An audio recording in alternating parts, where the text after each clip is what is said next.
Now, we have tonight an exclusive report on how British women have started signing up for jihad in Syria. And this is the first evidence that women have been going to Syria to fight for rebel forces and indeed to support the men, many of whom they've never met before, and even marry them and have their children.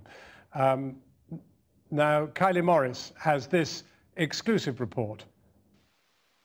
I'm not oppressed. If I was oppressed, I wouldn't be a Muslim right now. If I thought Islam was an oppressive religion, I would have left Islam. Islam has made me free. She's a poster girl for the jihad. This young British woman has traded life in London for a supporting role in the war in Syria. She's a fighter by marriage, newlywed to a jihadi from Sweden. Alhamdulillah, I couldn't find anyone in UK that was, you know, willing to just sacrifice their life in this world for the life in the hereafter, for best in the hereafter, in fact. So alhamdulillah, I prayed my istikhara and Allah ruled that I came here to marry Abu Bakr. Here is within sight of the front line in rural Aleppo province, in an abandoned house they share with the child they're raising. What happened?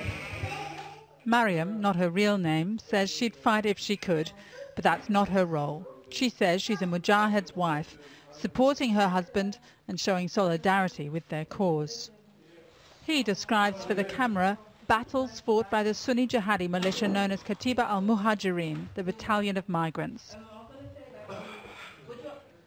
Yeah, alhamdulillah, I've been participating in 5 battles before. There was the prison, and then the man they call Abu Bakr lists operations. It's an active fighting force. They fight alongside bigger Islamic groups, such as Ahrar al-Sham and the al-Qaeda-affiliated Jabhat al-Nusra. It was a great victory, alhamdulillah. We got many shahada, but it was a great victory, alhamdulillah.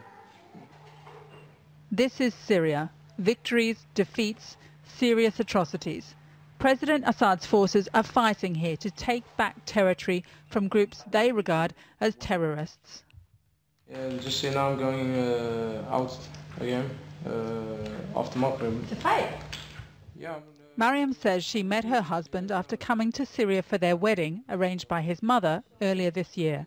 On tape, she's a cheerleader for the jihad. You get me to always attack. You know, subhanAllah, you have to liberate the country.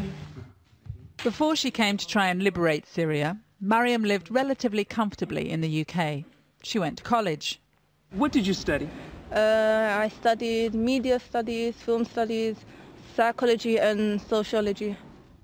She's answering the questions of an American convert who's living among the fighters, filming them. She tells him she also converted to Islam 4 years ago and says adopting the veil in the UK brought problems. Before I used to wear the face veil, like, people, it was fine, but then when I started to cover my face, people used to say, like, go back to your country, and I used to reply, like, I was born around the corner. But now she's 2,000 miles away, committed to someone else's civil war. She loses no opportunity to call for other Muslims to follow. These are your brothers and sisters as well, and they need our help, you know, so instead of sitting down focusing on your families or focusing on your studies, we need to stop being selfish because, you know, subhanAllah, the time is ticking, you know. Some people might say that because of your spirit to fight, that you carry a weapon, they would just automatically classify you and your husband and those who are here as terrorists. We haven't invaded any land, taken their, like, you know, their houses, their food, like raping their women, killing their men. We haven't done that. The Muslims have not done that. It's the people that have come to us and that have done that. But yet we are called the terrorists.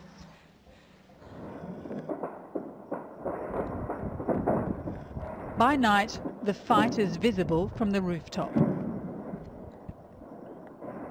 And downstairs, they hear it as well. Mariam's neighbour Aisha lives on the ground floor.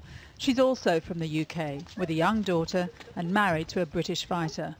While their men fight, the 2 women and their children go shopping, and they're taking their Kalashnikovs just in case.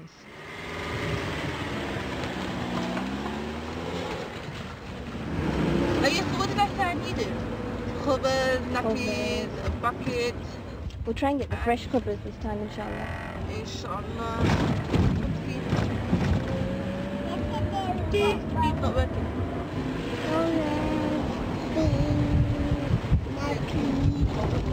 Sister, yeah, can you just like slow down a little bit? Because I'm having some trouble maintaining my balance. Inshallah. Mariam wears gloves for modesty, but designed for speed. She says the gloves the other sisters wear are too feminine. There's no nappies, like, oh, nappies. What do you miss from the UK? Food, What kind of food? the junk food, like the cakes and stuff from the supermarket, the Chinese takeaway, my mum's food. Her parents know she's in Syria, she says, but don't know the truth of her situation. She says her father's offered to send money. Her husband earns a fighting wage of no more than $150 a month. Her neighbour Aisha, again not her real name, arrived more recently than Mariam. She's only been here a month. She followed her husband from the UK when he had the idea to join the jihad. So when he came home and said, honey, we're going to Syria, what did you say?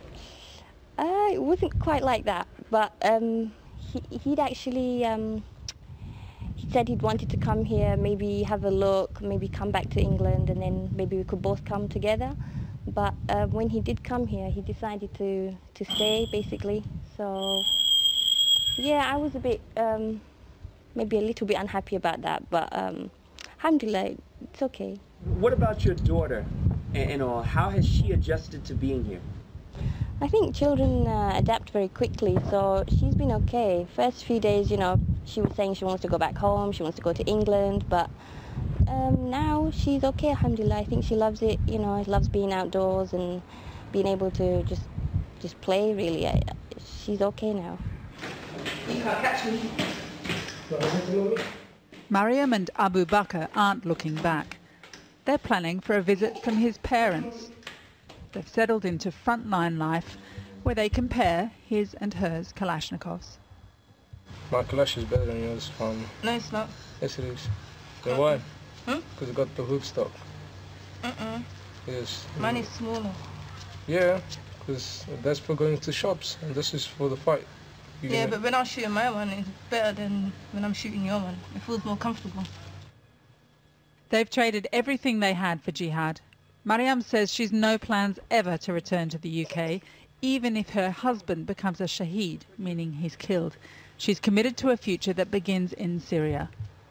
Yeah, my wife is, alhamdulillah, she's pregnant now, 5 weeks now. So inshallah I get to see the baby before I get shahada. That's what I really want to see. But alhamdulillah, I'm really happy that she's pregnant, and inshallah it'll be a boy. Inshallah. Already looking to the next generation to take on the family jihad.